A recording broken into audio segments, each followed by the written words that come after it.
யாருமே வர முடியாது. If we don't brush our teeth, nobody will speak to us. நம்ம பற்களை தேய்க்கல அப்படின்னா யாருமே நம்மள்ட்ட பேச முடியாது. So this is our body. நம்மளுடைய உடல் இதுதான்.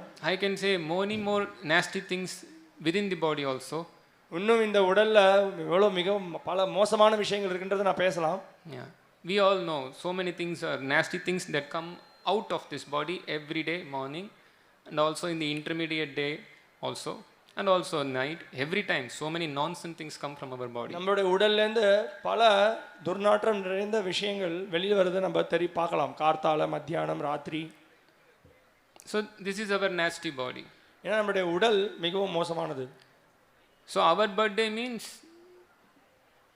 the day when we got this nasty body. நம்மளுடைய பிறந்த நாள்ன்றது என்னது? என்னைக்கு நம்மளுக்கு இந்த மிகவும் மோசமான உடல் கிடைச்சிருக்கு, அதனால தான் நம்ம கொண்டாடுறோம். So death day means giving up this nasty body. மரண நாள்ன்றது என்னது? அன்னைக்கு தான் நம்ம இந்த துர்நாற்றம் நிறைந்த இந்த உடலை விடுறோம். Krishna says in Gita, Jatasya dhruvam mrityu dhruvam janma mrityasya cha.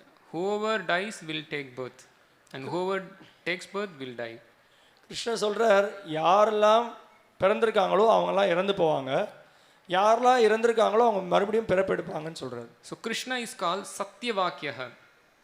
So கிருஷ்ணருக்கு ஒரு பெயர் என்ன அப்படின்னா சத்தியவாக்கிய அப்படின்னு ஒரு பெயர் இருக்கு.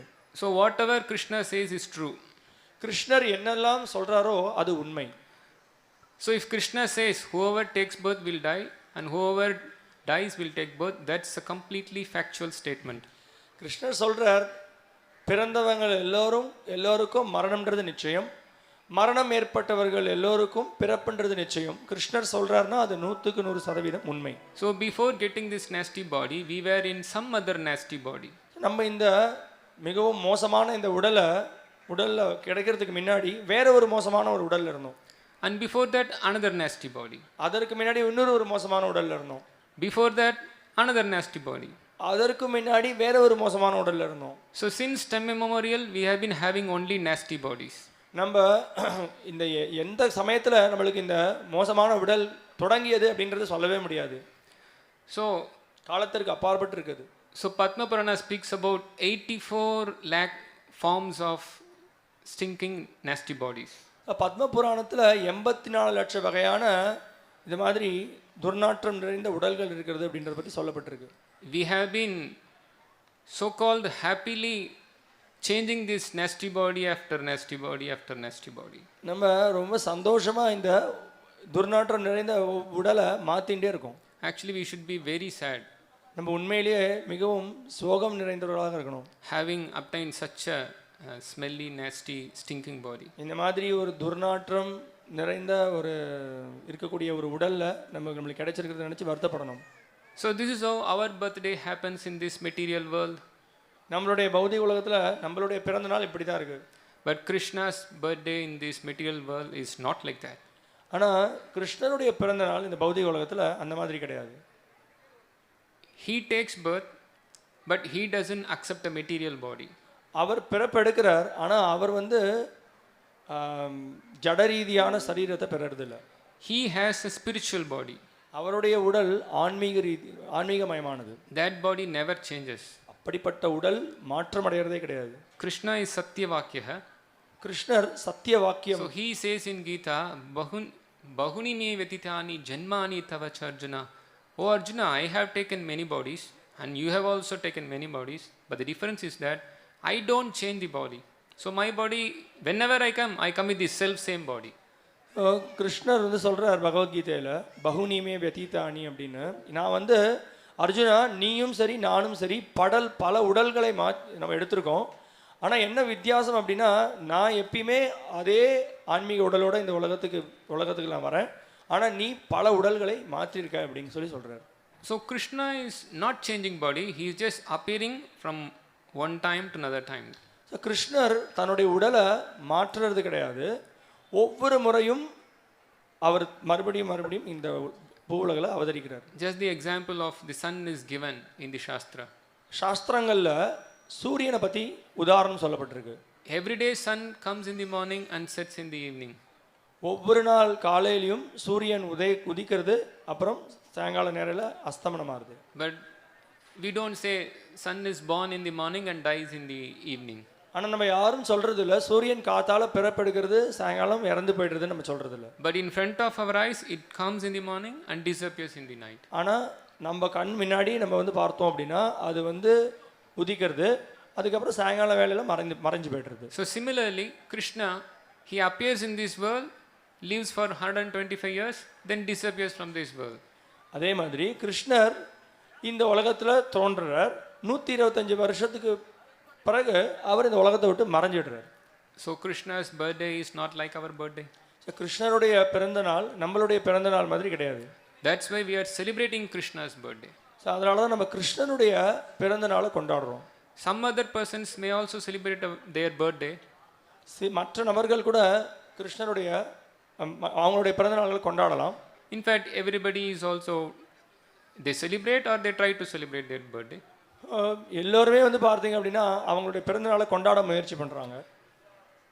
So our birthday may be like a candle giving light, not so pomp and festival. So நம்மளுடைய பிறந்த நாள் வந்து பார்த்தீங்க அப்படின்னா இந்த அளவுக்கு பெரிய குதூகலமாக நடக்காமல் இருக்கலாம். It will be like a small candle giving light.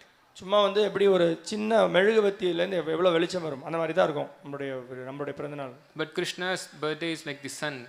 Everywhere there is light. கிருஷ்ணருடைய பிறந்த நாள் எப்படின்னா சூரியனை போல எல்லா இடமும் பிரகாசமாக இருக்குது. So everybody is celebrating Krishna's birthday. எல்லோரும் கிருஷ்ணருடைய பிறந்த நாளை கொண்டாடுறாங்க. So in Salem or in Chennai or in Madurai or Bangalore, Delhi, Bombay, everywhere.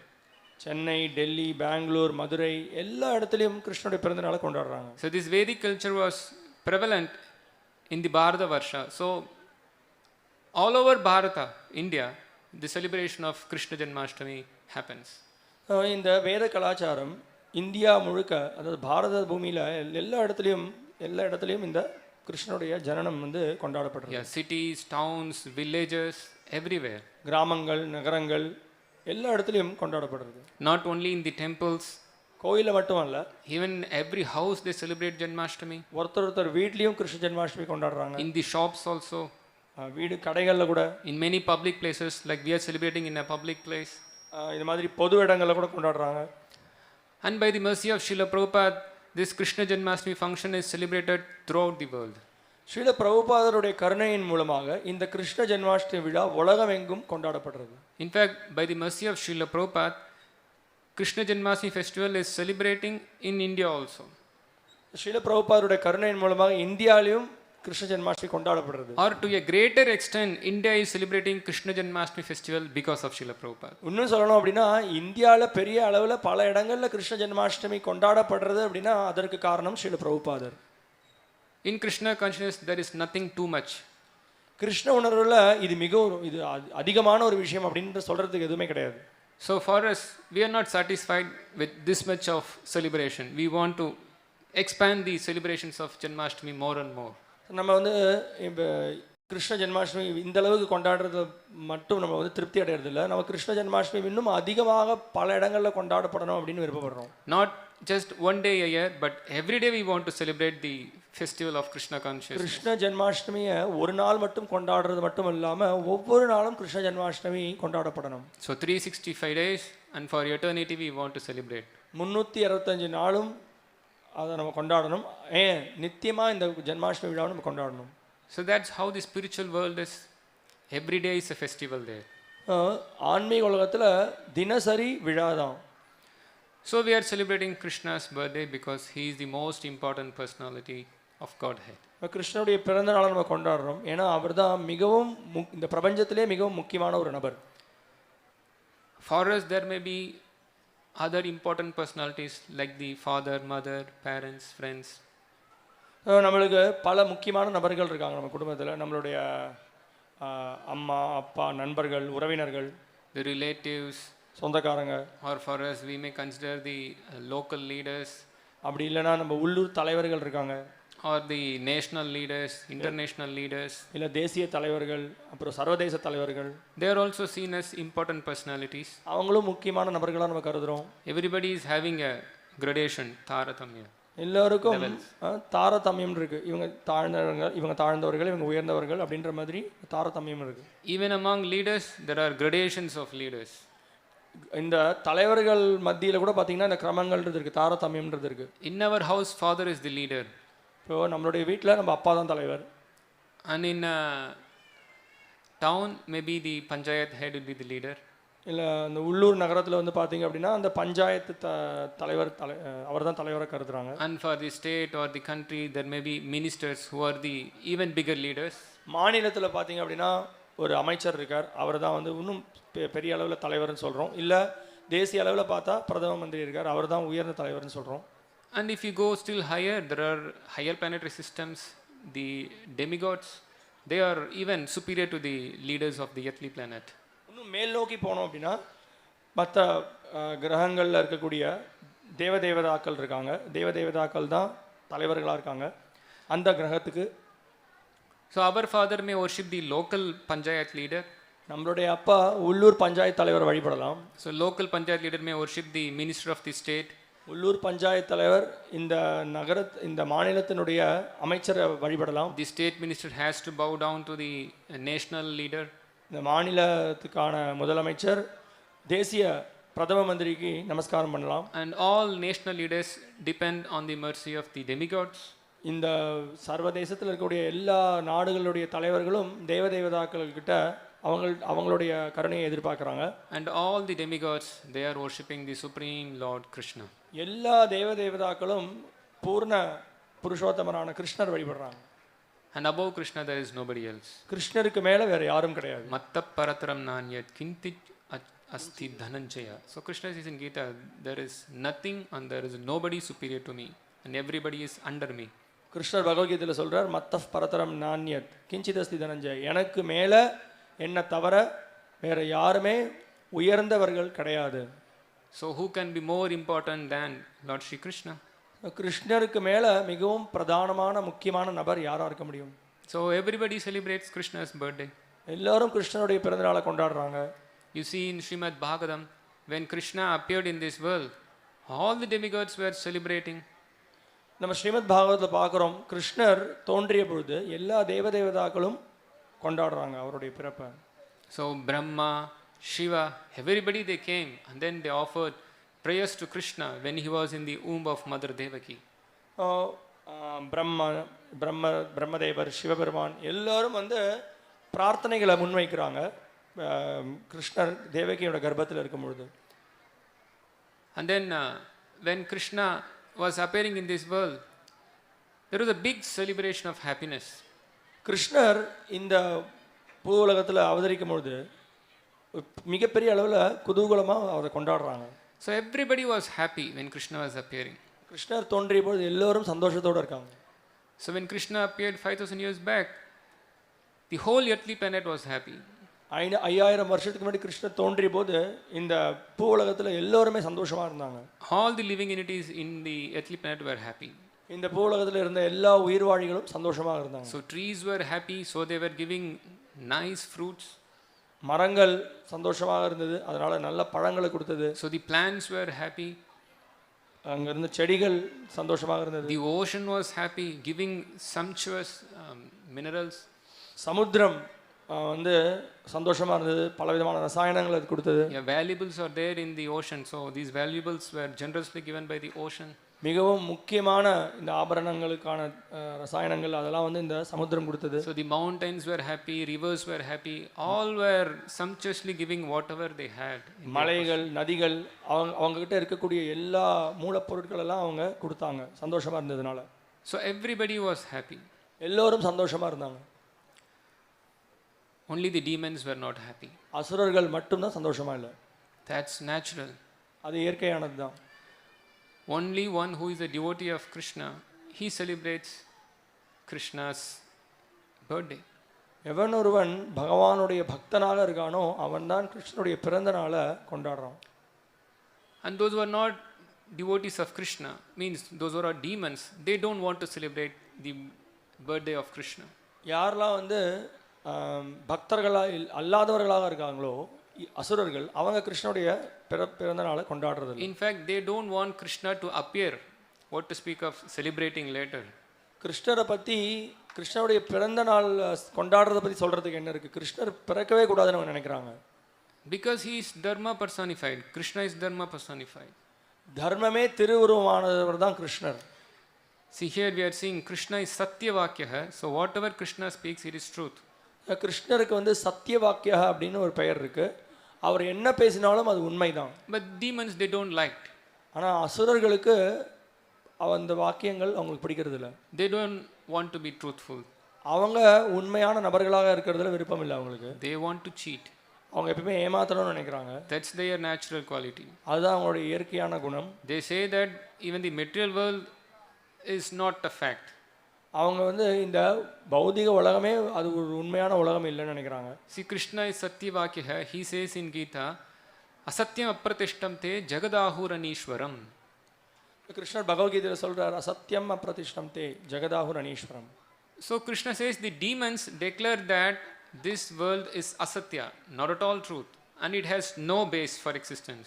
இந்த அசுரர்கள் என்ன சொல்றாங்க, இந்த பௌதிக உலகம் உண்மையானது கிடையாது, இந்த பௌதிக உலகத்துக்கு எந்த விதமான ஒரு ஆதாரமும் கிடையாதுன்னு சொல்றாங்க. Anishwaram, it has no controller.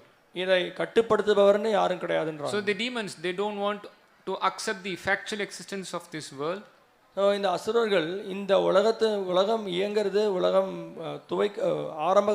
ஆரம்பப்படுத்தப்பட்டிருக்கு அப்படின்றத பற்றி அவங்க நம்புறதில்ல. So they don't want to have a controller. அவங்க அதனால ஒரு கட்டுப்பாட்டாளர் இருக்கான்றதையும் நம்புறதில்ல. So they reject the controller. அவங்க கட்டுப்பாட்டாளரை நிராகரிக்கிறாங்க. If at all somebody is proposing a factual idea that there is a controller, they want to kill that controller. யாராவது ஒருத்தர் இல்லைங்க கட்டுப்பாட்டாளர்னு ஒருத்தர் இருக்கார் அப்படின்றத சொல்ல முயற்சி பண்ணானா அந்த கட்டுப்பாட்டாளரை கொலை பண்ண முயற்சி பண்ணாங்க. But if that same supreme controller comes to this world and performs pastimes, they plan to kill that controller. அந்த உச்சமான கட்டுப்பாட்டாளர் இந்த பௌதிக உலகத்தில் அவதரித்து லீலைகளை புரியணும்னு முயற்சி பண்ணும்பொழுது இவங்க அவரை கொலை பண்ண முயற்சி பண்ணுறாங்க. So this is how a demon works. இப்படி தான் ஒரு அசுரன் இயங்குறான். So he thinks, plans and works according to his own mental speculation to kill God. அவன் வந்து எப்படி சிந்திக்கிறான், எப்படி செயல்படுறான், அது எல்லாமே எப்படி பகவானை வதம் செய்கிறது அப்படின்றத அடிப்படையாக கொண்டதாக இருக்குது. That also we see in Srimad Bhagavatam. அதையும் ஸ்ரீமத் பாகவத்தில் பார்த்துருக்கோம். So when Kamsa heard that Krishna is going to appear, then he immediately wanted to kill Krishna. கிருஷ்ணர் இப்போ தோன்ற போறார் அப்படின்றத வந்து கம்சன் கேட்ட உடனே உடனடியாக கிருஷ்ணர் வதம் பண்ணணும்னு நினைக்கிறான். This story is very interesting because Kamsa, he was having so much love for his sister Devaki. இந்த கதை மிகவும் சுவாரஸ்யமானது. ஏன்னா கம்சனுக்கு அவனுடைய சகோதரி மேலே அந்த அளவுக்கு பிரியம் இருந்தது. After he got his own sister Devaki married to Vasudev, he was personally taking the reins of the chariot, driving the chariot, keeping his sister and her husband Vasudev on it. கம்சனுக்கு எந்த அளவுக்கு பாசம் இருந்ததுன்னா தேவகி மேலே, அவனே அவருடைய சகோதரியை தன்னுடைய ரதத்தில் வச்சுட்டு வசுதேவர் அவரையும் 2 பேரும் ரதத்தில் வச்சு நானே ஓட்டிட்டு போகிறேன் அப்படின்னு அவன் முடிவு பண்ணான். He was so happy doing this. அந்த அளவுக்கு சந்தோஷமானவராக இருந்தான். He was in emotional also because his sister. அவன் உணர்ச்சி வசப்பட்டும் அந்த காரியத்தை செஞ்சான். ஏன்னா அவனுடைய சகோதரி. Without this, how it is possible for him to personally take the reins of the chariot? இது இல்லாமல் எப்படி அவங்க வந்து தானே வந்து அந்த ரதத்தை ஓட்ட முடியும்? He gave so much of charity also to Vasudev, dowry. So வசுதேவருக்கு அந்த அளவுக்கு தானம் கொடுத்தான். டௌரி கொடுத்தான்.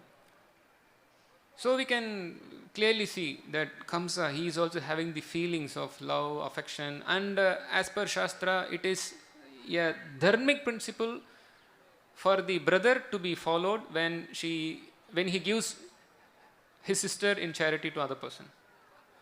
இது வந்து தார்மீகமான ஒரு செயல் தான். அதாவது தன்னுடைய சகோதரியை வந்து தானமாக இன்னொருத்தருக்கு தாரவாத்து கொடுக்கும்பொழுது, கல்யாணம் பண்ணி கொடுக்கும்பொழுது என்ன ஆகுது, அவங்க வந்து கொண்டு போய் அவங்களோட இடத்துக்கு விடுறது, அவங்கள பின்பற்றுறதுன்றது ஒரு தார்மீகமான செயல்.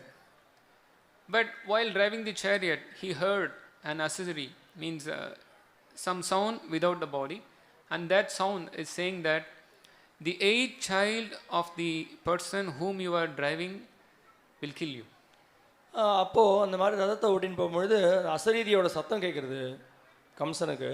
இந்த 8வது குழந்தை வந்து உன்னை வந்து தேவகிக்கு பிறக்கக்கூடிய 8வது குழந்தை உன்னை வதம் செய்ய போகிறது அப்படின்னு. Then immediately Kamsa, now for him nothing was in his mind. He immediately took the sword, caught hold of the hair of Devaki and immediately planned to chop her. இந்த வார்த்தையை கேட்ட உடனே கம்சன் பண்ண காரியம் என்ன அப்படின்னா, உடனடியாக தேவகியோடைய முடியை பிடிச்சு தன்னுடைய வாளை எடுத்து அவங்கள வெட்டணும்னு பார்த்தான். So where is his love, affection? அவனுக்கு இருந்த ஒரு பாசம் அப்புறம் நேசம் அதெல்லாம் என்னாச்சு? He was also following the dharmic principle of what a brother should do to the sister. ஒரு சகோதரன் ஒரு சகோதரிக்கு தர்மத்தின் அடிப்படையில் என்ன காரியங்களை பண்ணணுமோ அதுதான் நம்ம பண்ணணும். But where has it gone now? இப்போ இந்த அசரீதியனுடைய சத்தத்திற்கு பிறகு என்ன ஆச்சு அவனுக்கு? It means all the demons, they also have these feelings of love, affection. They also follow the principles of truthfulness, honesty, whatever it is. But it's all meant for their own sense gratification. அந்த அசுரர்களும் பார்த்தீங்க அப்படின்னா அவங்களும் வந்து பாசம், நேசம், உணர்ச்சி வசப்படுறது, அப்புறம் நேர்மையாக நடந்துக்கிறது, இந்த காரியம்லாம் பண்ணுறாங்க. ஆனால் அது எல்லாமே அவங்களுடைய புலன் இன்பத்திற்கோசரம் தான். So there are so many principles even the mundane people follow, but everything is meant for their own sense gratification. So இந்த உலகாயுத மக்கள் பலவிதமான கொள்கைகளை பின்பற்றுறாங்க, ஆனால் அது எல்லாமே அவங்களுடைய புலன் இன்பத்தை சார்ந்ததாக இருக்கு. But whatever regulative principles that the Shastra enjoin, it's all meant for the pleasure of Krishna. சாஸ்திரங்களில் என்ன விதிமுறைகள் கொடுக்கப்பட்டிருக்கோ அது எல்லாமே கிருஷ்ணனை திருப்திப்படுத்துறதுக்கோசரம் தான். That's why we see there is a statement in the Shastra, Smartavya Sadatam Vishnu Vismartavya na Jatuchit Sarve Vidhi Nisedasyor Yetayor Eva Kinkaraha. The meaning is that all the rules and regulations that the Shastra enjoin is meant for always remembering Krishna and never forgetting Krishna. சாஸ்திரங்களில் ஒரு மிகவும் முக்கியமான ஒரு வாக்கியம் கொடுக்கப்பட்டிருக்கு. என்ன அப்படின்னா, சாஸ்திரத்தில் இருக்கக்கூடிய எல்லா விதமான விதிமுறைகள், கோட்பாடுகள், அது எல்லாமே ஒரு முக்கியமான கொள்கையை பின்பற்றி தான் நடக்கக்கூடியது. என்ன அந்த முக்கியமான கொள்கை? எப்பயுமே நம்ம கிருஷ்ணரை நினைச்சுட்டு இருக்கணும், கிருஷ்ணரை எப்பயுமே மறக்கக்கூடாது. So if the rules and regulations that we follow is not meant for the pleasure of Krishna, then that is useless. நம்ம பின்பற்றக்கூடிய விதிமுறைகள், ஒழுங்குநெறி விதிமுறைகள் எல்லாமே கிருஷ்ணனுடைய திருப்திக்கோசரம் இல்லைன்ற பட்சத்தில் அது எல்லாமே உபயோகமற்றதாயிடும். Dharma sunistita pumsham visvaksena katasyaha. So whatever dharma that you follow, that is meant for worshipping Hari. நம்ம தர்மத்தை பின்பற்றணும். அந்த தர்மத்தை பின்பற்றுவதன் மூலமாக கிருஷ்ணரை திருப்திப்படுத்தலை, கிருஷ்ணரை வழிபடலை அப்படின்னா அது பிரயோஜனமற்றதாக ஆயிடுறது. Otherwise, what is the point in following all this?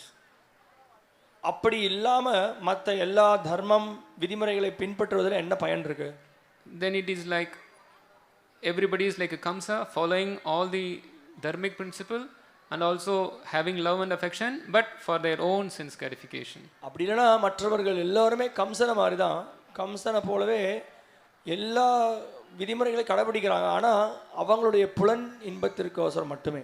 And when there is any hindrance for their sense gratification, that time this love, affection, rules, regulations, they won't see. எப்போ அவங்களுடைய புலன்பத்திற்கு ஒரு தடை ஏற்படுறதோ அப்போ அவங்க இந்த பாசம், நேசம் அது எல்லாத்தையும் உடனடியாக கைவிட்டுடுவாங்க. So that's why the demons, they don't celebrate the appearance of Krishna. அதனால தான் இந்த அசுரர்கள் கிருஷ்ணனுடைய பிறந்த நாளை கொண்டாடுறதில்லை. Or they don't want to have the appearance of Krishna, just like Kamsa. He doesn't want Krishna to appear. அல்லது கிருஷ்ணர் கம்சர் வந்து கம்சனை போல கிருஷ்ணர் தோன்றக்கூடாதுன்னு நினைக்கிறாங்க. Because if this Krishna comes, he is going to disturb my sense gratification. கிருஷ்ணர் வந்தார் அப்படின்னா அவர் வந்து என்னுடைய புலனின்பத்திற்கு தொந்தரவு ஏற்படுத்துவார். Here we see Satyavakya. He is dharma personified, truth personified. இங்க நம்ம பார்க்குறோம் அவருடைய பெயர் சத்தியவாக்கியான்னு சொல்லப்பட்டிருக்கு. அவர் தர்மத்தின் திருவுருவம், உண்மையின் திருவுருவம். So whatever he speaks is truth. அவர் என்ன பேசுறாரோ அது உண்மை. And he himself is truth personified. அவரே உண்மையின் திருவுருவம். And I don't have any idea of following any truth. எனக்கு உண்மையை பின்பற்றுவதில் எந்த விதமான கருத்தும் இல்லை. So better let God, Krishna, not come. அதனால கிருஷ்ணன்ற கடவுள் வராம இருந்தா நல்லது. Either I will kill him personally, அவரை நானே வதம் செய்வேன், or I'll kill the philosophy that propagates God. அப்படி அது மட்டும் இல்லாம கிருஷ்ணரை பத்தின தத்துவங்களை நான் வதம் செய்வேன். That's why the demons, either they directly attack Krishna when he is appearing. அதனால தான் இந்த அசுரர்கள் கிருஷ்ணர் நேரடியாக தோன்றும் பொழுது அவரை வதம் செய்ய முயற்சி பண்றாங்க, தாக்க முயற்சி பண்றாங்க. Or if that self same Lord comes or always present in the world in the form of Vedas, they try to kill that Veda. அப்படி இல்லை அப்படின்னா அதே அந்த ஸ்வயம் பகவான் அவர் வந்து வேதங்கள் மூலமாக தன்னை வெளிப்படுத்துறார், அந்த வேதங்களை அழிக்க முயற்சி பண்றாங்க. There is a name for Krishna, Vedatri. வேதத்ரி அப்படின்னு ஒரு பெயர் இருக்கு கிருஷ்ணர். So he is Veda personified. வேதத்துடைய திருவுருவமா அவர் இருக்கார். So either they kill the form of Krishna or they kill the Veda, that is also not different from Krishna. கிருஷ்ணருடைய ரூபம், கிருஷ்ணரை வதம் செய்ய முயற்சி பண்றாங்க. அப்படி இல்லை அப்படின்னா கிருஷ்ணரே ஒரு ரூபமான வேதத்தை அழிக்க முயற்சி பண்றாங்க. In Srimad Bhagavatam there is a verse that says that dharmam tu shakshat bhagavat pranitam. All the Vedic statements are emanating from Krishna, God. Srimad பாகவத்தில் ஒரு வாக்கியம் இருக்கு, தர்மம் து சாக்ஷாத் பகவத் பிரணீதம். எல்லா கோட்பாடுகளும் எல்லா கோட்பாடுகளும் கிருஷ்ணர்கிட்ட இருந்தால் தோன்றுகிறது அப்படின்னு சொல்லப்பட்டிருக்கு. He is the person who manufactures the Vedas. அவர்தான் வேதத்தை இயற்றி வைக்கிறார். No other person can manufacture a Veda. வேற யாராலையும் வேதத்தை துவக்க முடியாது. If anybody does that, then that is not at all Veda, it's nonsense. யாராவது ஒருத்தர் ஒரு கருத்துக்கள் கூற்றுகள் சொல்றாங்களோ அது வேதம் ஆயிடாது. So we have to follow the Vedas that are directly Krishna personified. So அதனால வேதங்களை நம்ம பின்பற்றணும். கிருஷ்ணருடைய நேரடி வாக்கியங்கள், கிருஷ்ணருடைய திருவுருவம் அது. And all Vedic statements are factual, satya, truth. வேதத்தில் சொல்லியிருக்கக்கூடிய வார்த்தைகள் எல்லாமே சத்தியம், உண்மையானது. Because it is spoken by God. ஏன்னா கிருஷ்ணரால பேசப்பட்டது. God is not a liar. பகவான் பொய் பேசுபவர் கிடையாது. He is not a cheater. அவர் ஏமாற்றுபவர் கிடையாது. Why one should make a lie? ஏன் ஒருத்தர் வந்து பொய் சொல்லணும்? Either he is fearful to speak the truth, அவர் பொய் சொல்றதுல ஒரு பயம் இருக்கணும். or he cannot control, so control means he is incapable, so he has to speak a lie. அவருக்கு போதுமான அளவுக்கு தகுதி இல்லை, அதனால பொய் பேசணும். Sometimes we speak a lie to the husband or the wife. சில சமயம் மனைவி கணவர்கிட்ட பொய் சொல்றாங்க, கணவன் மனைவி கிட்ட பொய் சொல்றாங்க. The children, they may lie to the parents. சில சமயத்துல குழந்தைகள் பெற்றோர்கள் கிட்ட பொய் சொல்றது உண்டு. Because they are fearful. ஏன்னா அவங்களுக்கு பயம் இருக்கு. Children are fearful of the parents, or the wife is fearful of the husband. So in order to avoid the very bad situation, they lie. அந்த குழந்தைகள் பெற்றோர்கள் கிட்ட பயப்படுறது, அதனால ஒரு பயம் நிறைந்த ஒரு சூழ்நிலை ஏற்படும் அப்படின்றத தவிர்க்கிறதுக்கோசரம் அந்த குழந்தைகள் பெற்றோர்கள் கிட்ட போய் சொல்றது. அதே மாதிரி மனைவி கணவன் கிட்ட போய் சொல்றாங்க. If our superior asks, did you do that? Though we didn't do, we are afraid to say. So we say, yes, we did. இந்த உயர்ந்த நிலையில் இருக்கக்கூடியவர் கேட்குறார், நீ அந்த காரியத்தை பண்ணியா அப்படின்னு கேட்குறார். நான் வந்து அது நம்ம வந்து பண்ணலைனாலும் பண்ணேன் அப்படின்னு சொல்கிறோம். Yeah, because we are fearful. ஏன்னா நம்மளுக்கு வந்து பயமாக இருக்குது. Of getting punished. நம்மளுக்கு ஏதாவது தண்டனை கிடைக்குமோன்னு ஒரு பயம் வருது. And then we are not capable of doing so many things. We don't create the world. We don't create so many things. So in another sense, we don't speak the truth. We lie. So நம்மளுக்கு இந்த உலகத்தை படைக்கிறதுலையோ இல்லை இது மாதிரி பல விஷயங்கள் இருக்குது. அதை செய்கிறதுல நம்மளுக்கு திறமைகள் போதுமான அளவுக்கு திறமையும் சக்தியும் இல்லை. அதனால நம்ம போய் சொல்கிறோம். Why should God fear, or why he is incapable? So பகவான் எதை கண்டு பயப்படணும்? அவரால் சாதிக்க முடியாத விஷயம்னு என்ன இருக்குது? He is Abhaya. அவர் அபய அப்படின்னு அழைக்கப்படுறார். One who gives fearlessness to others. மற்றவர்களுக்கு அபயத்தை அளிக்கக்கூடியவர். Then why should he be fearful of anything else? அவர் ஏன் வந்து மற்றவர்களை கண்டு பயப்படணும், So மற்ற he is- விஷயங்களை கண்டு பயப்படணும்? So he is never fearful, he always speaks the truth. So அவர் வந்து எப்பயுமே அபய நிலையில இருக்கார். அதனால அவர் வந்து பொய்யே பேசணும்னு அவசியம் இல்லை. He is all capable personality and he has all control over everything, so he doesn't have to speak a truth, speak a lie. அவருக்கு எல்லா திறமைகளும் நிறைந்தவராக இருக்கார், அவருக்கு எல்லா சக்தியும் கொண்டவராக இருக்கார். அதனால பொய் பேசுறதுக்கான அவசியமே கிடையாது அவருக்கு. That's why Krishna is Satyavakya. அதனால தான் கிருஷ்ணரை சத்தியவாக்கியன்னு நம்ம சொல்றோம். Or if we speak a lie, we can't make it true. நம்ம வந்து ஒரு பொய் சொல்றோம் அப்படின்னா அந்த சொன்ன பொய்யை உண்மையா மாற்ற முடியாது நம்மளால. First, Krishna is fearless, கிருஷ்ணர் பயம் இல்லாதவர். so he doesn't have to speak a lie. அவர் பொய் பேசணும்னு அவசியமே இல்லை. Or even if he speaks and somebody thinks that this is a lie, அப்போ அவர் ஒரு பொய் சொல்றார், அந்த பொய்யை இவர் கிருஷ்ணர் பொய் சொல்லிட்டார் அப்படின்னு ஒருத்தர் நினைக்கிறாங்க. it is not at all difficult for Krishna to make it true. அந்த பொய்யை உண்மையாக்குறதுல வந்து கிருஷ்ணருக்கு ஒரு எந்த விதமான கஷ்டமும் கிடையாது. Because he is all capable personality. ஏன்னா அனைத்து திறமையும் கிருஷ்ணர் கொண்டிருக்கார். Nothing is impossible for him. கிருஷ்ணர்கிட்ட இது சாத்தியம் அல்ல அப்படின்னு சொல்லவே முடியாது. So he is Satyavakya. அதனால அவர் சத்தியவாக்கிய. His words are always truthful. அவருடைய வார்த்தைகள் எப்பயுமே உண்மை நிறைந்தது. That's why we have so much respect for the Vedas, because these are the words of God, Krishna. அதனால தான் வேதத்தின் மேலே அந்த அளவுக்கு நம்ம மரியாதை செலுத்தணும். ஏன்னா அது எல்லாமே கிருஷ்ணனுடைய வார்த்தைகள். Sometimes, if at all we are arguing with one person, சில சமயத்தில் நம்ம சில பேர் கூட வாதம் செய்கிறோம், and the other person may give one conclusive statement, இன்னொரு நபர் வேற ஒரு ஒரு முடிவான ஒரு வாக்குமூலத்தை கொடுக்கலாம்.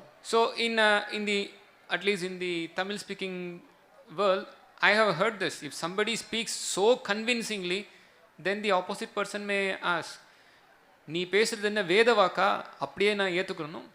ஸோ நம்ம வந்து இப்போ யாரோ ஒருத்தர் வந்து ஒரு ஒரு விஷயத்தை பேசுகிறத வந்து நம்ம ஏற்றுக்க மாட்டோம் அப்படின்ற பட்சத்தில் சில சமயம் நம்ம என்ன சொல்லுவோம் அப்படின்னா, நீ பேசுறது என்ன வேத வாக்கான்னு நீ சொல்கிறது நான் அப்படியே ஏற்றுக்கிறதுக்கு அப்படின்னு நம்ம பேச்சு வாக்கில் நம்ம சொல்கிறது உண்டு. So is your statement the words of Veda that I should completely accept it? That's the point. வேதத்தில் இருக்கக்கூடிய வாக்கியமான நீ சொல்கிற விஷயத்தை அப்படியே பூர்ண உண்மையான எடுத்துக்கணும்னு அவசியம் இல்லையே. So in the mind of the cultured people of Bharata, I think it's all over India, they have this culture of speaking. So India முழுக்க பாரத முழுக்க வந்து பார்த்தோம் அப்படின்னா இந்த பேச்சில் வந்து இந்த கலாச்சாரம் இருக்கிறத நம்ம பார்க்கலாம். So people know that if he is speaking as per Veda, then whatever he says is truth. வேதத்தின் பிரகாரம் ஒருத்தர் பேசினார் அப்படின்னா பேசக்கூடிய விஷயம் எல்லாமே உண்மையாக தான் இருக்கும் அப்படின்றது தெரியணும். Because this is coming from Krishna. ஏன்னா இந்த வேதம்ன்றது கிருஷ்ணர்கிட்ட இருந்து வருது. He is Satyavakya. Our சத்தியவாக்கியன்னு அழைக்கப்படுறார். His words are truth.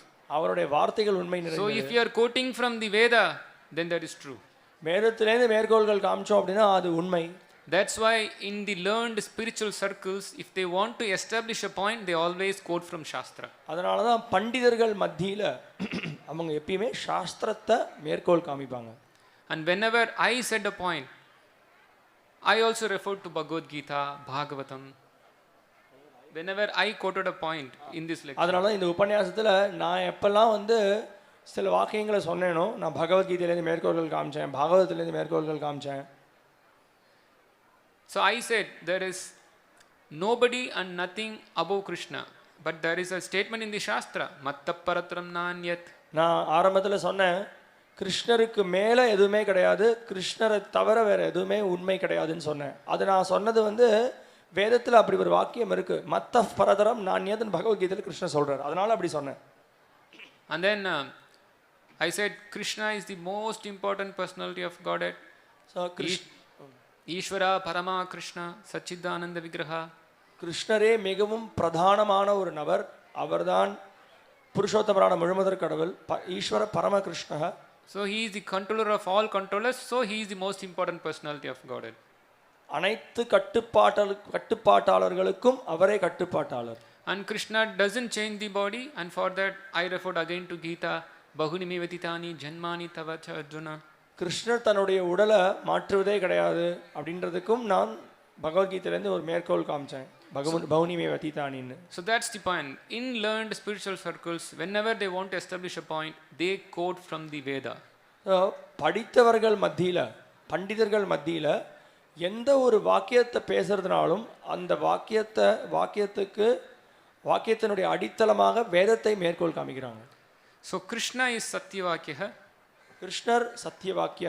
So the Vedas are coming from, emanating from Krishna. வேதங்கள் கிருஷ்ணரிடமிருந்து தோன்றுகிறது. And whatever the Vedas say, we have to simply accept it.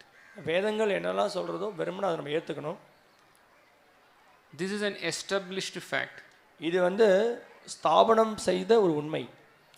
In fact, Srimad Bhagavatam is began by Srila Vyasadev by offering obeisance to that supreme truth personality of Godhead. Srimad Bhagavatam எப்படி தொடங்குறது அப்படின்னா, அந்த புருஷோத்தமரான முழுமதர் கடவுள் பூர்ண உண்மையை நமஸ்கரிக்கிறதன் மூலமாக இந்த பாகவதம் தொடங்குறது. So Satyam Param Dhimahi. சத்யம் பரங் தீமஹி அப்படின்னு சொல்லப்படுது. The very first verse of Srimad Bhagavatam, we see these words Satyam Param Dhimahi. I offer my obeisance to that supreme absolute truth personality of Godhead who is the son of Vasudev. இந்த ஸ்ரீமத் பாகவதனுடைய ஆரம்ப ஸ்லோகத்தில் சத்யம் பரம் தீமஹி, பூர்ண உண்மையான அந்த பகவான் ஸ்ரீ கிருஷ்ணர் வசுதேவருடைய புதல்வன், அவருக்கு என்னுடைய நமஸ்காரத்தை தெரிவிக்கிறேன் அப்படின்னு வியாசதேவர் நமஸ்காரங்களை தெரிவிக்கிறார். So this is how he began Srimad Bhagavatam, by glorifying Krishna. இப்படி தான் ஸ்ரீமத் பாகவத்தை அவர் தொடங்குறார், கிருஷ்ணரை புகழ்வதன் மூலமாக. So Krishna is truth. கிருஷ்ணரே உண்மை. Krishna is truthful. கிருஷ்ணர் எப்பயுமே உண்மையை பேசுகிறார். And not just in Bhagavatam, throughout the Vedas you will see that how Krishna is the absolute truth personality of Godhead. All the Vedas say that. Srimad Bhagavatam மட்டுமல்ல, வேதங்கள் முழுக்க எந்த இடத்துல நம்ம பார்த்தாலும் கிருஷ்ணர் பேசுவது எல்லாமே பூர்ண உண்மை அப்படின்றத நம்ம புரிஞ்சுக்கலாம். In fact, I do not know whether you people who have assembled here know this fact. இங்க சபையில ஒன்று கூடி இருக்கக்கூடியவர்கள் உங்க எல்லாருக்கும் நான் சொல்லக்கூடிய இந்த விஷயம் உங்களுக்கு தெரியுமான்னு தெரியல எனக்கு. The very famous statement of the Upanishad is inscribed in all the coins and currencies of our country. மிகவும் முக்கியமான ஒரு வேத வாக்கியம் நம்ம நாட்டில் இருக்கக்கூடிய எல்லா காசுலையும் அது பொருத்தப்பட்டிருக்கு. அது உங்களுக்கு தெரியுமான்னு எனக்கு தெரியல. I do not know whether have you ever observed this, but it is a very famous statement. But that is, every day we are using the currency, but that Vedic statement is there in all the currencies of India. இந்தியாவில் இருக்கக்கூடிய எல்லா அந்த பண நோட்டுகள் எல்லாத்தையும் நம்ம பார்க்கலாம். அந்த வாக்கியம் அச்சிடப்பட்டிருக்கிறத நம்ம பார்க்கலாம். அதை எவ்வளவு பேர் நம்ம கவனம் அது செலுத்திருக்கோம்னு எனக்கு தெரியல. It is Satyameva Jayate. Satyameva Jayate அப்படின்னு இருக்குதுல.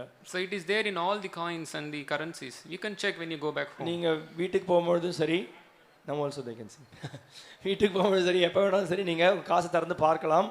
அது புரிஞ்சு இருக்கிறத நீங்க பார்க்கலாம். I want you to hear about Krishna now. Later you can research where and all this is there. இப்போ நீங்க கிருஷ்ணரை பத்தி தயவு செய்து கேளுங்க. இப்போ நீங்க திறந்து பார்க்க வேண்டாம். So that's a Vedic statement. So all victory to that supreme truth personality. So எல்லாமே அந்த புருஷோத்தமரான முழுமுதற் கடவுளை மேற்கோள் காமிக்கிறது. I do not know why they have put that word in the currencies. எதுக்கு இந்த பண நோட்டுலலாம் அதெல்லாம் அதை போட்டிருக்காங்கன்னு எனக்கு தெரியல. And I don't want to go into that matter also. அதுக்குள்ள அதை பத்தி நான் பேச போறது இல்ல. But I'm making a point that நான் என்ன கருத்து சொல்ல வரேன் அப்படினா, Krishna is the absolute truth personality of Godhead, glorified in all the parts of the Vedas. வேதத்தினுடைய எல்லா பகுதிகளிலும் கிருஷ்ணர் புருஷோத்தமரான முழுமுதற் கடவுள் அவரை பத்தி புகழப்பட்டிருக்கு. And whatever that supreme personality of Godhead is saying is a fact. அந்த புருஷோத்தமரான முழுமுதற் கடவுள் எதை பத்தி பேசுறாரோ, அவர் எதை பேசினாலும் அது உண்மைதான். We should never doubt that vakya. அவருடைய வாக்கியத்தை நம்ம சந்தேகப்படவே கூடாது. If Krishna says something, then that will happen. கிருஷ்ணர் ஏதாவது சொன்னார் அப்படின்னா கண்டிப்பா அது நடக்கும். If Krishna says that this is this, then we should blindly accept this. கிருஷ்ணர் ஒரு வாக்கியத்தை சொல்றார் அப்படின்னா நம்ம கண்ணை மூடின்னு அதை நம்ம நம்பணும். And that is the point of the Shastra. சாஸ்திரத்தினுடைய முக்கியமான கருத்தும் அதுதான். Just by accepting the Vedas, you are liberated. வெறுமன வேதத்தை உள்ளபடி ஏற்றுக்கொள்வதன் மூலமாக நம்ம இந்த பௌதிக பந்தத்திலிருந்து விடுதலை அடையணும். If somebody rejects the Vedas, they are rejecting Krishna. யாராவது ஒருத்தர் வேதத்தை நிராகரிச்சாங்க அப்படின்னா கிருஷ்ணரை நிராகரிக்கிறாங்கன்றது அர்த்தமா இருக்கு. If somebody is um, interpreting the Vedas, then they are also kicking away Krishna. வேதத்திற்கு தவறான விளக்கங்களை கொடுத்தாங்க அப்படின்னா அதுவும் கிருஷ்ணரை ஒதுக்குறதுக்கு அர்த்தமா இருக்கு. But one should just accept the Vedas, then one will be happy.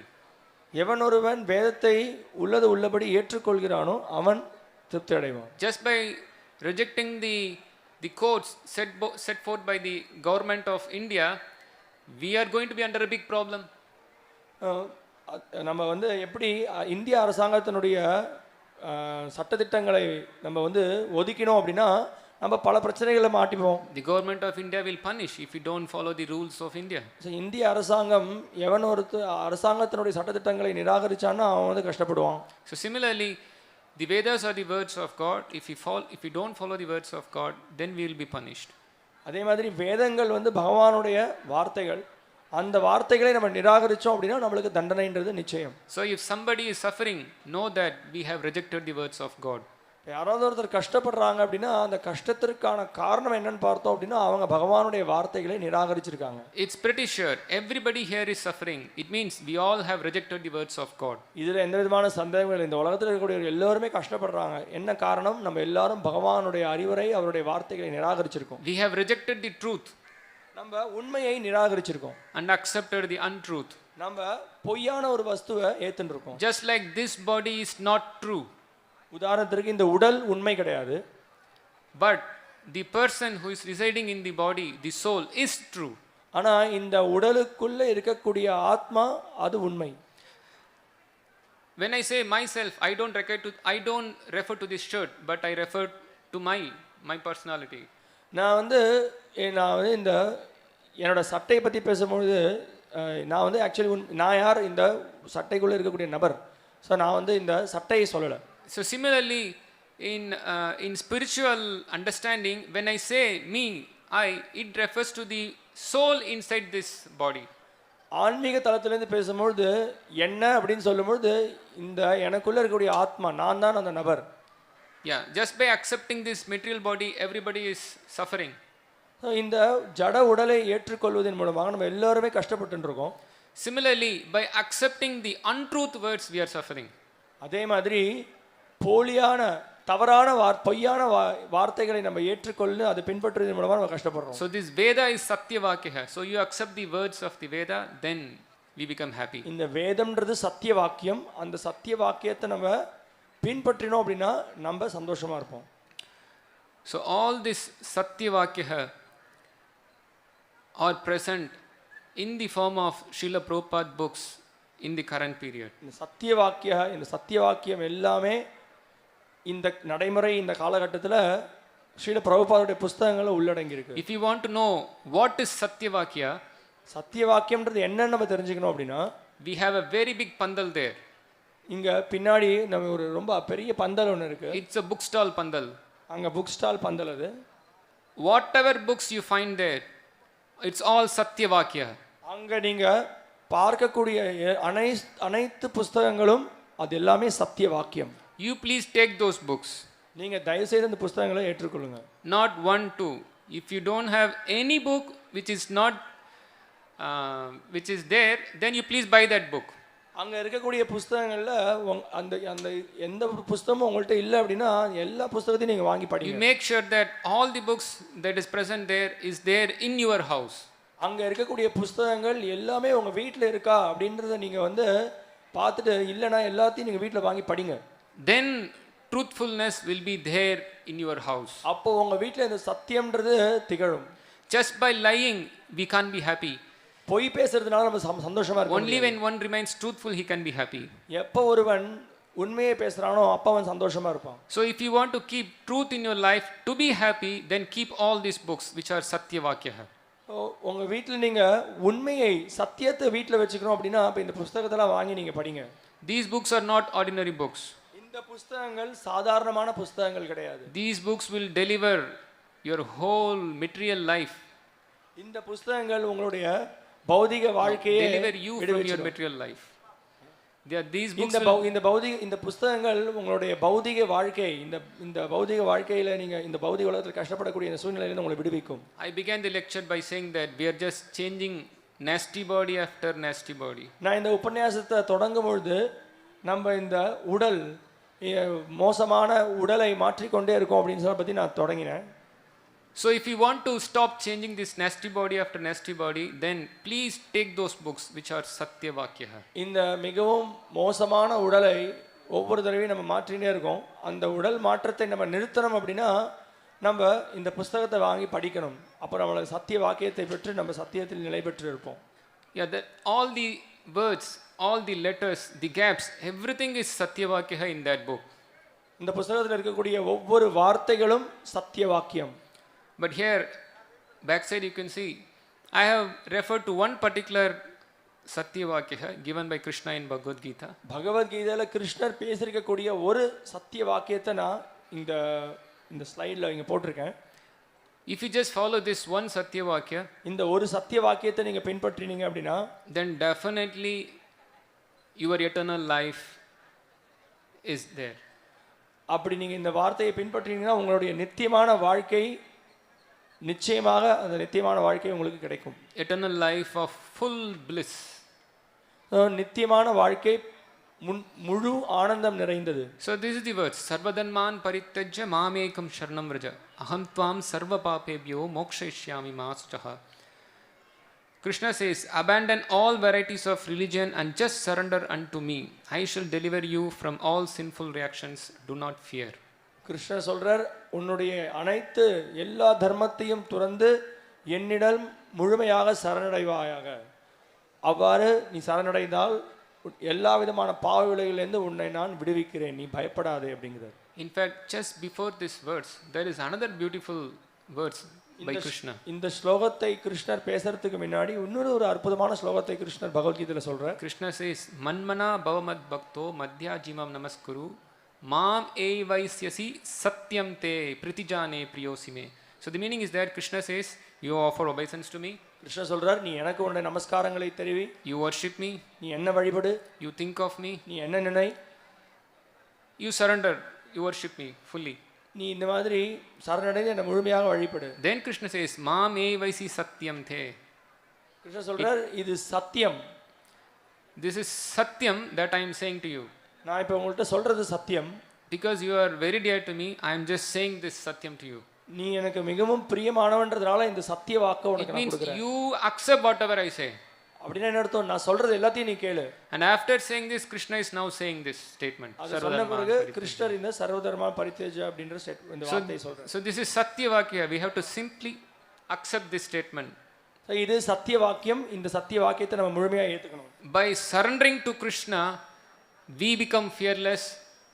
கிருஷ்ணருக்கு சரணடைவதன் மூலமாக நம்ம பயத்திலிருந்து விடுதலை அடைவோம். We become free from all sinful reactions. நம்ம எல்லா பாவ விளைவுகளிலிருந்து விடுதலை அடைவோம். We are suffering because of sinful reactions. பாவத்தினால நம்ம கஷ்டப்பட்டுட்டு இருக்கோம்.